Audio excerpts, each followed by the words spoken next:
오늘 우리 계신 하나님의 말씀 함께 보도록 하겠습니다. 로마서 12장 1절과 2절입니다. 로마서 12장 1절과 2절입니다. 제가 가지고 있는 성경책은 신약성경 256페이지입니다. 로마서 12장 1절과 2절입니다.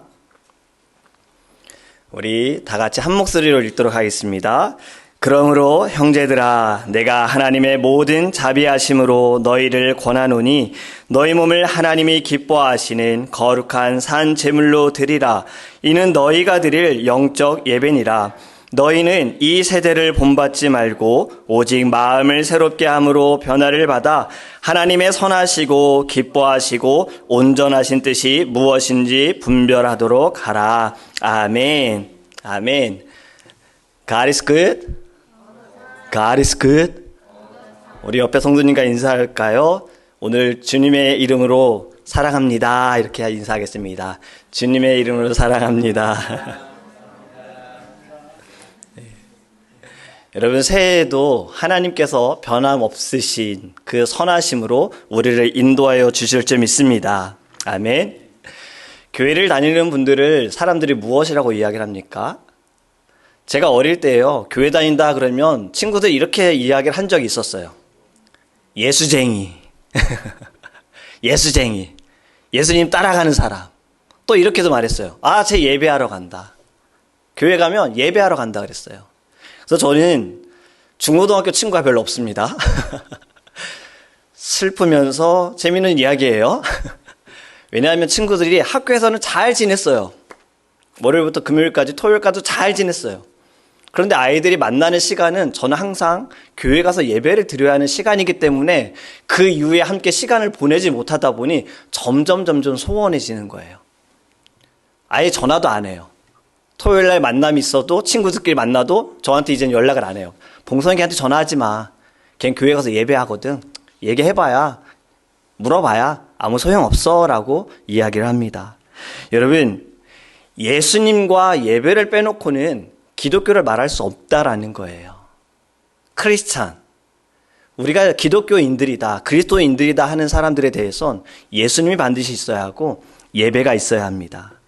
저는 2023년을 맞이하면서 하나님께 기도했어요. 하나님, 새해에는 우리가 어떤 비전을 가지고 주님 앞에 나아가야 합니까? 라고 기도했거든요. 그때 하나님께서 주신 단어가 월십입니다. 예배예요. 우리가 예배를 통해서 하나님을 만나고 예배를 통해서 회복해 되어지는 은혜가 새해 2023년에는 우리의 삶 가운데 드러나기를 주님의 이름으로 축복합니다. 교회에서만이 예배가 아니라 저는 주제를 좀 이렇게 정해봤어요. 예배가 되는 삶, 삶이 되는 예배. 삶과 예배가 같이 갔으면 좋겠다라는 마음을 저에게 주신 거예요. 교회에 와서 하나님께 정말 열정을 다하여 열심을 다하여 예배합니다. 근데 교회 문을 나가는 순간 다르네. 교회에서 봤던 모습과 다르네. 아니요, 여러분, 이제는 2023년에는 새해에는 우린 같았으면 좋겠어요. 교회에서 예배하던 그 모습이 우리의 삶에서도 예배로 드러나기를 주님의 이름으로 축복합니다. 그래서 오늘 제목을요, 저는 이렇게 좀 정해봤어요. 예배 어떻게 드리나요? 여러분, 예배가 무엇입니까? 어릴 때부터 교회를 다니신 분들 참 많은 예배를 드렸을 거예요. 그리고 이제 막 예수님을 믿게 되신 분들 예배에 대해서 잘 모를 수 있어요. 오늘은 좀 예배에 대한 그 개념을 우리가 좀 정리해 봤으면 좋겠습니다. 예배는 문자적인 의미로 볼 때요, 예를 갖추어 절한다는 의미가 있어요. 새 배가 절한다는 의미잖아요. 예배는 예를 갖추어서 절한다라는 의미가 있는 거예요. 근데 성경을 보면 예배의 단어가 히브리어로는 어떻게 쓰였느냐? 아바드라는 단어로 쓰여졌거든요. 이 아바드가 무엇이냐면 종이 주인을 섬기는 거예요. 봉사하는 거예요. 주인을 위해서 봉사하는 거예요. 그래서 영어로 우리는 예배를 뭐라고 합니까? 서비스라고도 하잖아요. 서비스라는 단어만 보면 왜 예배를 서비스라고 그래? 왜 봉사야?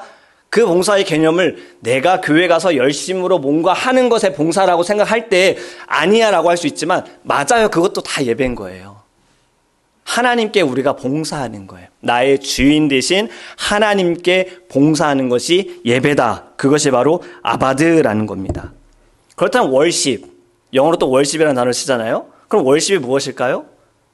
월십은 합쳐진 거예요. 월스, 가치라는 단어하고요. 10, 신분. 가치 있는 분에게, 반드시 예배를 받으셔야 할 분에게 우리가 정성을 다하여 우리의 것을, 우리의 마음을 드린다 해서 월십이 되어지는 거예요. 여러분 이제 예배의 정의를 좀 잡으셨죠? 개념을 잡으셨죠? 예배는 하나님께 드리는 봉사이기도 하고 최선을 다하여 최상의 예배를 드리는 것, 하나님께 절하는 것, 경배하는 것, 그것이 바로 예배다라는 거예요. 근데 오늘 본문에서는요, 이렇게 말씀하지요. 이것이 너희에 드릴 영적 예배니라. 그렇다면 영적 예배를 드리기 위해서 우리가 어떻게 해야 할지 본문을 통해 좀 알아가 보기 원합니다. 첫 번째 우리 같이 읽어볼까요? 첫 번째 제목은 이렇습니다. 같이 읽겠습니다. 시작. 하나님이 기뻐하시는 예배를 드려야 합니다. 1절 말씀 같이 읽겠습니다. 그러므로 형제들아 내가 하나님의 모든 자비하심으로 너희를 권하노니 너희 몸을 하나님이 기뻐하시는 거룩한 산 제물로 드리라. 이는 너희가 드릴 영적 예배니라. 아멘. 하나님이 기뻐하시는, 여기서 기뻐하시는 단어 헬라어로는요 유아레스토스예요. 그게 무슨 말이냐면 만족스러운이에요. 만족스러운. 하나님이 만족하시는 예배가 영적 예배다라는 거예요. 우리 예배에 대한 오해가 좀 있지요. 받는 것에 집중할 때가 있어요. 예배를 우리가 하나님 앞에 드리러 나아갈 때 나 오늘 예배를 통해서 은혜 받아야지, 말씀을 통해 무엇을 받아야지, 내 기도 응답을 받아야지 라고 생각하는데 여러분 이것보다 더 중요한 것이 바로 오늘 말씀에 너희가 드려야 된다라는 거예요. 우리의 마음을, 우리의 몸을, 우리의 시간을, 우리의 물질을, 우리의 모든 것을 드리는 것이 영적 예배다라는 겁니다. 여러분 예배의 주체는 내가 아니에요. 내 자신이 아니에요. 하나님이세요. 믿으십니까? 하나님이시다라는 거예요. 창세기 4장에 보면요, 가인과 아벨의 제사가 등장을 합니다. 성경에서 처음으로 기록되어진 예배지요. 가인은 농사를 지었고 아벨은 양을 치는 자였어요. 근데 3절에 보면 이렇게 말씀하죠. 세월이 지난 후에 가인은 땅의 소산으로 제물을 삼아 여호와께 드렸고, 자신들이 수확한 것을, 양을 쳤던 아벨도 하나님께 이제 제물을 가지고 나아가 제사를 드립니다. 그런데 어떤 일이 벌어집니까? 하나님께서는 가인의 제사는 받지 않으시고 아벨의 제사만 받으셨어요.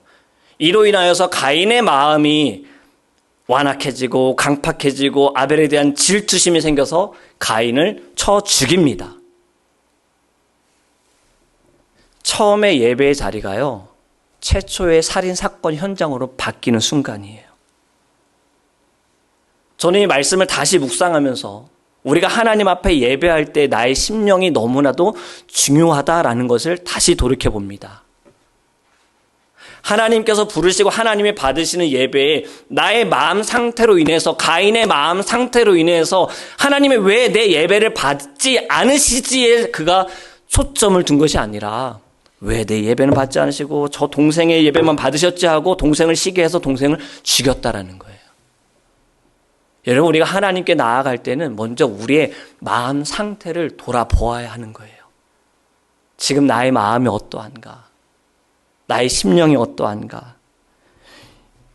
왜 하나님께서는 가인의 제사는 받지 않으시고 아벨의 제사만 받으셨는가? 창세기 4장 4절과 5절에 이렇게 말씀합니다. 우리 같이 읽겠습니다. 아벨은 자기도 양의 첫 새끼와 그 기름으로 드렸더니 여호와께서 아벨과 그의 제물은 받으셨으나 가인과 그의 제물은 받지 아니하신지라. 가인의 몹시 분하여 안색이 변하니. 아멘. 여러분 여기에 이상한 점이 있어요. 우리가 생각하는 예배의 개념으로 볼 때 사실 성경이 이렇게 기록되어야 돼요. 우리의 생각으로 볼 때요, 아벨이 드린 제물은 받으셨으나 가인이 드린 제물은 받지 않으셨다라고 우리가 생각하는 예배로 볼 때에는 그렇게 기록이 되어야 하는데, 분명히 지금 말씀에는 아벨과 그의 제물은 받으셨으나 가인과 그의 제물은 받지 않으셨다라는 거예요. 사람이 먼저 나옵니다. 영혼이 먼저 나옵니다. 하나님은 제물보다 마음을 먼저 보시는 거예요. 그 심령을 먼저 보신다라는 거예요. 여러분 사무엘상 16절 7절에 하나님께서 말씀하신 것이죠. 너무도 잘 아시는 말씀이죠. 내가 보는 것은 사람과 같지 아니하나니 나 여호와는 외모를 보지 아니하시고 사람의 중심을 보신다라는 말씀이에요. 이 말씀이 언제 나왔느냐? 사무엘이 기름을 부으려고 사울왕을 하나님께서 더 이상 사울은 이제 왕이 아니야. 내가 새로운 사람을 왕으로 세울 거야 할 때 이새의 아들을 찾아갔는데 저기서 멋진 아들이 오는 거예요. 엘리압이라는 아들이 오는데 딱 봐도 제가 왕이야 할 때 하나님 이 말씀하신 거예요. 내가 보는 건 사람과 같지 않아. 난 외모를 중요하게 생각하지 않아. 마음을 보신다. 그 중심을 보신다. 지금 여러분들의 마음이 어떠합니까? 여러분, 물질은요, 우리에게나 중요하지 하나님께는 중요하지도 않아요. 하나님은 재물보다 우리의 마음, 우리의 중심을 보신다라는 거예요.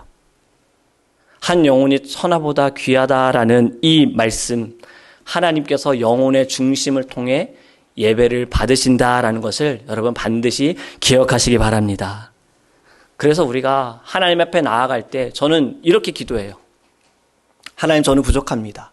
주님, 저는 연약합니다. 지금 제 마음이 너무나도 어렵습니다. 예배할 수 없는 상태입니다. 하나님, 저를 바꿔주세요. 주님, 저를 새롭게 해주세요. 주님, 저를 정결하게 해주세요. 주님, 저를 깨끗하게 해주세요. 그리고 주님을 만나기 원해요. 주님 앞에 나아가기 원해요. 여러분, 이것이 우리 모두의 기도가 되어지기를 원해요. 하나님 앞에 나와 교회에 와서 우리가 예배 전에 기도할 때 주님, 저 은혜 받고 싶어요. 저 기도응답 받고 싶어요. 이 기도보다도 하나님, 지금 제 마음 주님께서 새롭게 해주세요. 주님이 받으시는 예배 제가 드리기 위해서 주님, 저를 바꿔주세요. 제가 할 수 없어요. 제 노력이 할 수 없어요. 주님 찬양할 때 저를 바꿔주세요. 변화시켜주세요. 여러분, 이것이 우리의 모두의 기도가 되기를 주님의 이름으로 축복합니다. 여러분, 예배를 통해 받는 것에만 집중하면요, 절대 이렇게 기도하지 않아요. 예배를 드림으로 하나님이 기뻐하시는 것보다 내가 기뻐하는 것에 더 초점을 두는 거예요. 거기에 마음이 있는 거예요. 그래서 우리는 되게 예배에 성공이라는 말도 좀 웃겨요. 실패라는 말도 웃긴 거예요.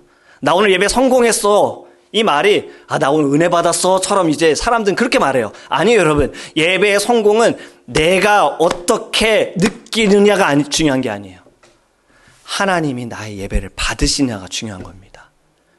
예배의 성공은 하나님께 있는 거예요. 내가 이것을 판단할 수가 없어요.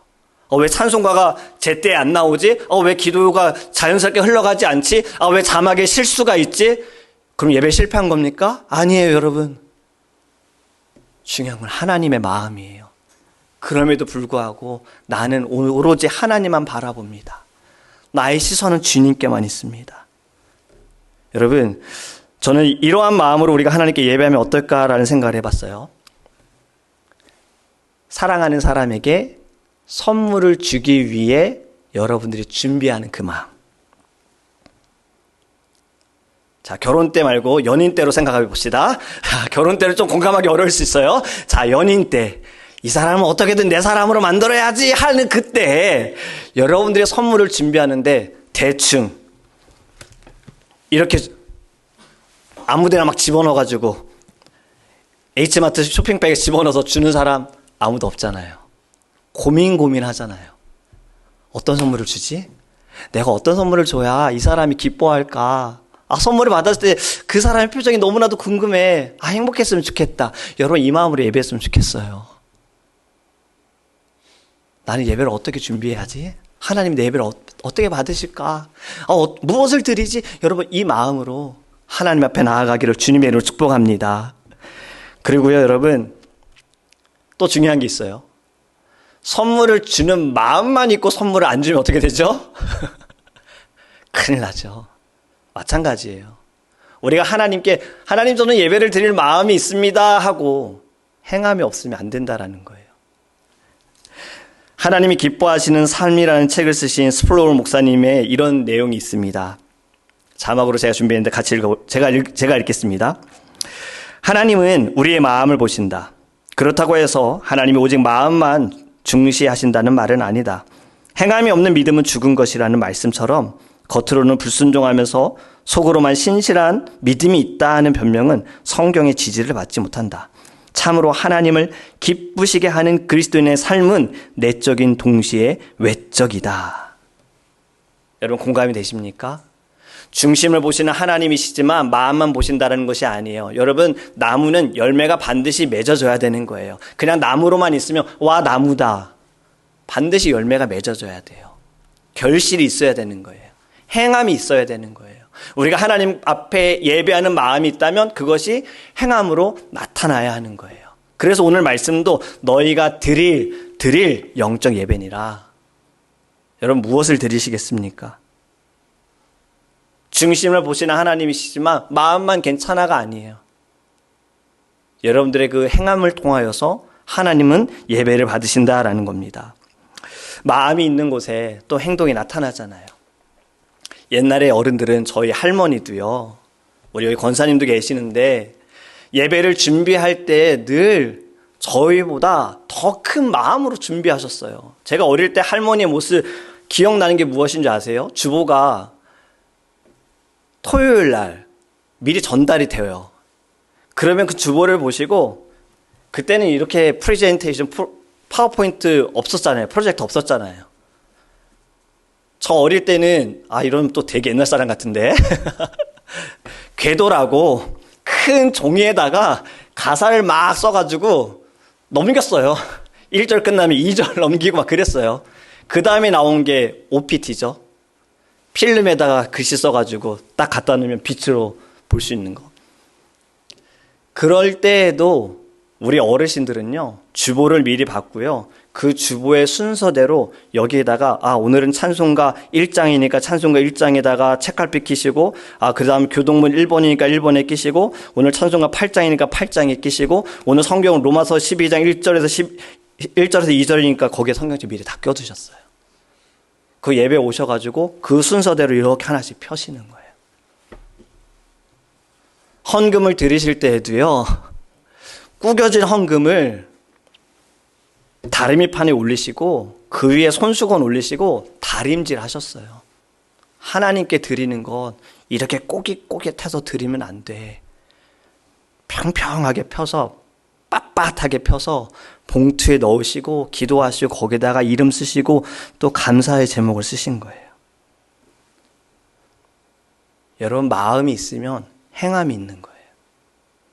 우리도 이제는 2023년 새해에는요, 이전과 같은 마음과 이전과 같은 행함의 예배가 아니라 좀 새로운 마음으로 하나님께 나아가기를 주님의 이름으로 축복합니다. 여러분, 마음과 행함이 하나님께 집중되어질 때 하나님이 예배를 받으실 줄 믿습니다. 두 번째로 여러분, 예배는 어떻게 드려야 할까? 두 번째입니다. 같이 읽겠습니다. 시작. 이 세대를 본받지 않는 예배를 드려야 합니다. 2절 말씀입니다. 너희는 이 세대를 본받지 말고 오직 마음을 새롭게 함으로 변화를 받아 하나님의 선하시고 기뻐하시고 온전하신 뜻이 무엇인지 분별하도록 하라. 아멘. 이 세대를 본받지 말고, 세 번역에 보니까요, 이렇게 말씀해요. 이 시대의 풍조를 본받지 말고.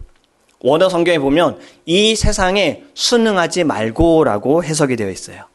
여기에서 이 세상, 이 세대는 어떤 세상을 말하느냐? 예수 그리스도께서 오시기 전에 나타나는 세상을 말하고 있는 것입니다.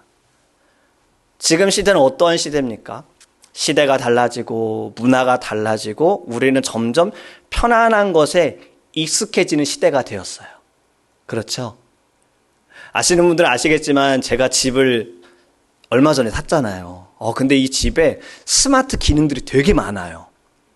하나하나 제가 셋업을 해야 되는데 셋업을 할 때마다 제가 시험에 들어요. 나 나이 들었나 봐. 왜 이걸 못하지? 예전에는 뭐 몇 시간 만에 끝내던 거를 이제는 하다가 못하겠어 하고 그냥 포기해버려요. 그리고 그 다음날 또 하는 거예요. 여러분, 스마트라는 게 무엇이에요? 편안하게 만들어주는 거잖아요. 이젠 말로 음악도 재생할 수 있고 문도 닫을 수가 있고 TV도 켤 수 있는 이러한 세상이 되어졌어요. 그런데 저는 여러분들께 이렇게 좀 권면을 하고 싶습니다. 예배는 절대로 편안하게 드리지 않았으면 좋겠어요. 이 시대를 본받지 말고, 아무리 세상이 점점 나아진다 하더라도 우리의 예배는요, 희생이 있었으면 좋겠고 헌신이 있었으면 좋겠습니다. 구약의 제사는 어땠을까요? 여러분, 구약의 제사는 지금보다 더 많은 시간과 노력이 필요했어요. 짐승을 정해야 해요. 하나님한테 정결한 짐승을 드려야 하기 때문에 이 짐승을 굉장히 잘 키웠겠지요. 이건 내가 가질 거 아니야. 이건 내 것이 아니야. 하나님의 것이기 때문에. 그리고 조심스럽게 데리고 왔겠지요. 그리고 데리고 와서 어떻게 합니까? 칼로 찔러서 베고 내장을 꺼내고 각을 뜨고. 저는 생선도 자르기 어려워하거든요. 그런데 구약 시대의 사람들은 누구든 하나님 앞에 예배하기 위해선 짐승을 자신들의 손으로 죽였어야 되는 거예요. 자, 이 얘기만 들어도 얼마나 정성이 필요하고 얼마나 마음이 필요하고 얼마나 시간이 필요했을까요? 여러분, 규정도 굉장히 까다로웠잖아요. 하나님 앞에 제사를 드리기 위한 특별한 장소가 반드시 있어야 했고, 제사를 드리기 위해 필요한 것들이 있어야 하고, 제사를 드릴 수 있도록 제사장이 있어야 하는 겁니다. 그래서 성막, 성전, 예수님 시대 이후에는 교회가 세워졌잖아요. 예배는 거룩한 거예요. 예배는 너무나도 정결해야 하는 거예요. 그런데 성경에 이러한 일이 있었습니다. 사무엘상에 보면요, 한나가 성전에 와서 기도할 때 그가 아들을 달라고 하나님 앞에 간구하며 기도할 때 엘리 제사장이 그 모습을 보고 술에 취했다라고 말을 하거든요. 그때 한나는 아니라고, 나는 지금 하나님께 기도하는 거라고, 그리고 축복을 받고 돌아가죠. 그리고 하나님께서 한나에게 아들을 주셨는데 사무엘을 주셨어요. 사무엘을 그가 가질 때 하나님께 기도했죠. 하나님, 이 아들을 하나님께 드리겠습니다라고 서원했어요. 그 약속대로 이 아이가 정말 갓난 아이 때, 정말 조금 자랐을 때 엘리 제사장에 맡깁니다. 그리고 성전에서 사무엘이 커요. 그런데 이 엘리 제사장에게 아들이 있었어요. 홈리와 비느하스라는 아들인데요, 사무엘상 2장에 이들이 한 큰 죄가 있습니다. 이걸 제가 새 번역으로 읽어드릴게요. 12절부터 제가 읽어드리겠습니다. 엘리의 아들들은 행실이 나빴다. 그들은 주님을 무시하였다. 제사장이 백성에게 지켜야 하는 규정이 있었는데 그들은 그것도 무시하였다. 누군가가 제사를 드리고 그 고기를 삶고 있으면 그 제사장의 종이 살이 3개 달린 갈고리를 들고 와서 냄비나 솥이나 큰 솥이나 가마솥에 갈고리를 찔러 넣어서 그 갈고리에 걸려 나오는 것은 무엇이든지 제사장의 몫으로 가져갔다. 실로에 와서 주님께 제물을 바치는 이스라엘 사람이 모두 이런 일을 당하였다. 무슨 말씀이신지 아시겠죠? 하나님께 제사를 드릴 때 이 제물을 가마솥에 이제 넣는 거예요. 그리고 새 갈고리로 된 것을 여기에 찔러서 거기에 같이 딸려 나오는 것들은 제사장 거예요. 제사장의 식구들이 먹는 그 이야기를 하고 있는 겁니다. 근데 16절에 보면요, 제물을 바치는 사람이 그 종에게 먼저 기름을 태우도록 되어 있으니, 15절에 보면요, 지금 이 홈리와 비느하스가 고기를 가져가겠다 그래요. 하나님께 드리기 전에 내가 먼저 가져가겠다. 삶은 고기보다 날고기를 원한다라고 말하는 겁니다. 그 16절에 제물을 바치는 사람이 그 종에게 먼저 기름을 태우도록 되어 있으니 그렇게 하고 난 다음에 원하는 것을 가져가시오. 그는 아니요, 당장 내놓으시오. 그렇지 않으면 강제로라도 가져가겠소. 지금 엘리의 아들들 홈리와 비느하스는요, 하나님을 전혀 두려워하지 않는 거예요. 지금 하나님께 드리는 제물이고 이 제물 가운데 하나님께서는 제사장에게 주실 수 있도록 허락을 하셨어요. 반드시 그 순차가 있어요. 그런데 지금 이 순차 다 무시하는 거예요. 하나님께 드리기 전에 내가 먼저 좋은 고기 택해서 가져가겠다, 내가 먹어야겠다라고 이야기를 하는 겁니다. 17절에 어떻게 됩니까? 말씀 보면 엘리의 아들들은 주님께서 보시는 앞에서 이렇듯 심하게 큰 죄를 저질렀다. 그들은 주님께 바치는 제물을 이처럼 함부로 대하였다. 함부로 대하였다. 여러분, 우리가 하나님 앞에 예배하고 우리가 하나님 앞에 나아갈 때 여러분들의 마음은 어떠합니까? 혹시라도 우리의 마음 가운데 나도 모르게 홈리와 비느하스 같은 그러한 모습이 있다면 우리 하나님 앞에 철저하게 회개해야 합니다. 하나님, 제가요, 제 시간 다 쓰고 이 정도 시간이 남아서 그때 하나님께 예배할게요. 하나님, 제가 지금 당장 써야 할 돈이 있거든요. 이거 다 쓰고요. 이거 남은 거 하나님께 드릴게요. 아니요, 여러분. 그러면 이미 하나님은 그 마음 때문에 받지 않으세요. 중요한 건 마음이에요. 가장 우선적인 것은 여러분 하나님이 되기를 원합니다. 이 거룩함이라는 거, 사랑의 하나님. 하지만 여러분 사랑의 하나님이시지만 잘못한 것에 대해서 하나님은 절대 그냥 넘어가지 않으세요. 왜냐? 공의의 하나님이시기 때문에. 다윗이 범죄했죠. 너무나도 많은 범죄했지요. 그는 큰 죄를 지었어요. 한 여인을 자기가 봤을 때 예쁘네, 아름답네, 취했어요. 그거 감추려고 어떻게 했습니까? 한 가정을 파탄시켰어요. 남자를 죽였어요. 자신의 종을 죽였어요. 큰 죄를 지었죠. 이 큰 죄를 지은 것에 대해서 하나님께서 선지자를 통해 경고하실 때 그는 회개했습니다. 회개했어요. 하지만 지은 죄에 그냥 넘어가지는 않았어요. 그 대가를 치렀다라는 거예요. 우리는 하나님 앞에 예배할 때요, 좀 두렵고 떨리는 마음으로 예배했으면 좋겠어요. 하나님께서 우리의 예배를 어떻게 생각하실까? 우리 기도할 때 이런 말 많이 하죠. 알고 지은 죄, 모르고 지은 죄. 알고 지은 죄 우리 많아요. 모르고 지은 죄는 뭘까요? 사실 모르고 지은 죄가 어디 있겠어요. 다 알면서 내 습성에서, 내 본능적으로, 내 성격으로, 내 자존심 때문에 다 나타나는 거잖아요. 우린 그만큼 연약한 거예요. 그렇기에 여러분, 우리가 하나님 앞에 예배할 때 정결함으로 나아가기를 원합니다. 하나님의 제사, 하나님의 예배를 멸시하는 건 죄가 하나님 앞에서 크다라고 17절에 말씀하고 있어요. 하나님께 드리는 예배를 우리 가볍게 생각하지 않았으면 좋겠어요. 세대는 달라지고요. 시대는 점점 변화하고 있습니다. X세대, Y세대, 지금 무슨 세대죠? MZ세대라고 그러잖아요. MZ세대 뜻 뭔지 아세요? 제가 찾아봤어요. 인플루언서블, 영향력 있는 세대, 이렇게 이야기를 하고 있더라고요. 자신의 영향력을 알고 행동하며 변화를 만드는 세대가 MZ세대라고 해요. MZ세대라고 하면 꼰대고 MZ세대라고 해야 된다 그러더라고요. 세대가 달라지지만, 세상은 점점 편해지지만 예배는 절대 우리 편하지 않았으면 좋겠습니다. 코로나로 인해서 물론 우리 어쩔 수 없는 상황에 온라인으로 예배를 드려봤어요. 지금도 예배는 오프라인과 온라인이 같이 병행이 돼서 예배할 수 없는 분들에게 이 영상을 통해서, 예배 영상을 통해, 말씀을 통해 힘을 얻는 분들도 계실 겁니다. 하지만 더 중요한 건 마음인 거예요. 오래 가지 않았으면 좋겠어요. 어쩔 수 없는 상황이더라도 오래 가지 않았으면 좋겠어요. 제가 한국에 코로나 때 저는 큰 혜택을 받았어요. 한국에 4개월 동안 시간을 보냈거든요.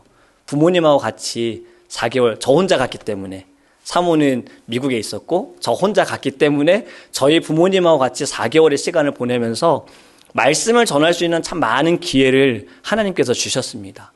그때 어떤 일이 있었느냐, 코로나가 너무나도 심각해지니까 예배 숫자를 막은 거예요. 15명만 모여라. 더 많이 모이면 안 된다. 저희 부모님이 섬기시는 교회는 어르신들밖에 안 계세요. 아무도 안 나오셨거든요. 근데 예배를 드리기 전에 동사무소 직원들, 시청, 구청 직원들이 오셔서 점검을 합니다. 몇 명이 모였는지 숫자를 체크해요. 근데 저희 부모님 교회는 아무도 안 오셨다 그랬잖아요. 직원분이 오신 거예요. 저 혼자 강대상에 있고 카메라 딱 켜놓고 저희 이제 어머니하고 아버지 계셨는데 예배를 제가 인도하면서 저분이 예수님을, 그 동사무소 직원이 예수님을 믿는지 안 믿는지 난 모르지만 오늘 예배를 통해서 저분이 반드시 예수님을 만났으면 좋겠다 하는 마음으로 기도하고 예배를 시작했어요. 묵도하고 눈을 딱 떴는데 가셨더라고요. 그리고 성도에 저희 장인어른이 섬기시는 주사랑 교회를 갔는데 거기는 성도님들 꽤 많습니다. 근데 15명만 예배를 드려야 하니까 어떻게 해야 될까? 예배를 9부까지 만드신 거예요. 아침 7시부터 1시간 단위로 예배를 막 하셨어요. 제가 거기에 예배하러 딱 갔는데 정장 입고 저 가방 메고 갔더니 저를 정부 사람이라고 생각을 하셨던지 기자라고 생각하셨던지 갑자기 그 교회에 섬기시는 장로님과 전도사님들이 막 흩어지시는 거예요. 제가 저 여기 사회에 되는 목사입니다 하니까 그때 안심을 하시더라고요. 007 작전도 펴시는 거예요. 예배를 드리다가 물론 그분들이 불법을 저지른 건 아니세요. 근데 모여있는 것을 사람들이 자꾸 이상하게 보니까. 여러분, 이러한 상황들 속에서 우리는 예배했어요. 지금 이것이 무엇입니까? 우리는 앞으로도 어떠한 일이 우리에게 벌어질지 모릅니다. 그럴 땐 여러분 어떻게 하실 겁니까? 우리는 늘 이것으로 인해서 또 판단도 해요. 그거 아니야. 이게 맞아. 여러분, 중요한 건 우리 마음이에요. 저도요, 한국에 가서 자가격리 2주 하면서 온라인으로 예배를 드려봤어요. 목사임에도 불구하고 첫 주는 정장 입고 딱 앉아서 예배를 드렸는데 두 번째 주는 저 혼자잖아요. 온전하게 예배 못 드리겠더라고요. 말씀을 듣는데 자꾸 시선이 끝나고 저거 먹어야지. 쟤 뭐지 저거 치워야지. 이 생각이 드는 거예요. 여러분, 예배는요, 헌신과 희생이 있어야 합니다. 우리가 이렇게 예배할 수 있는 것도요, 우리 윗 어른들의 헌신과 희생이 있기 때문에 예배할 수 있는 거예요. 지금 또 여러분들의 희생과 헌신이 있어야만 우리의 다음 세대가 예배할 수 있는 거예요. 여러분, 절대 편안함에 익숙해지지 마세요. 특히 예배에 대해서, 찬양, 기도, 말씀을 듣는 것에 대해서 절대로 편안함에 익숙해지시기 바랍니다. 이것은 사단의 전략일 수 있어요. 괜찮아. 그렇게 예배해도 돼. 마음이 중요하지. 네 마음만 잘 갖고 있으면 돼. 여러분, 절대 넘어가지 마세요. 여러분들의 걸음이 필요합니다. 여러분들의 손이 필요하고요. 여러분들의 땀이 필요합니다. 편해지는 것 절대 우린 조심하기 바랍니다. 저는요, 이 땅의 교회를 위해 기도할 때 이렇게 기도해요. 이 땅의 모든 교회들을 위해 기도할 때, 하나님, 세상을 변화시키는 교회가 되게 하소서. 예전에는 사실 세상이 교회를 따라갔어요. 교회가 하던 것들을 세상이 받아들였어요. 그래서 지금 우리가 아는 모든 잘 유명한 가수들도 사실 그분들 다 교회 성도님들이세요. 어릴 때부터 교회에서 찬양했기 때문에. 그런데 이제 점점 달라졌어요. 교회가 세상을 따라가요. 세상에서 이걸 하니까 이것도 교회에 적용을 해야 돼. 물론 필요할 수 있어요. 그런데 중요한 거는 중심이 바뀌면 안 된다라는 거죠. 어느 목사님이 이런 얘기를 하셨어요. 교회에 교인은 많으나 예배자가 없다. 교회에 교인은 많으나 성도가 없다. 여러분, 이것은 우리에게 도전이 되기를 주님의 이름으로 축복합니다. 교회에 참된 예배자가 많았으면 좋겠고요. 정말 주님을 사랑하는 예수쟁이가 많았으면 좋겠고요. 그리고 주님 때문에 살겠다, 주님 때문에 죽겠다라고 고백하는 주님의 성도들이 많기를 주님의 이름으로 축복합니다. 말씀을 맺습니다. 여러분, 예배를 보는 걸까요? 드리는 걸까요? 예전에는 예배를 본다라는 단어를 많이 썼어요.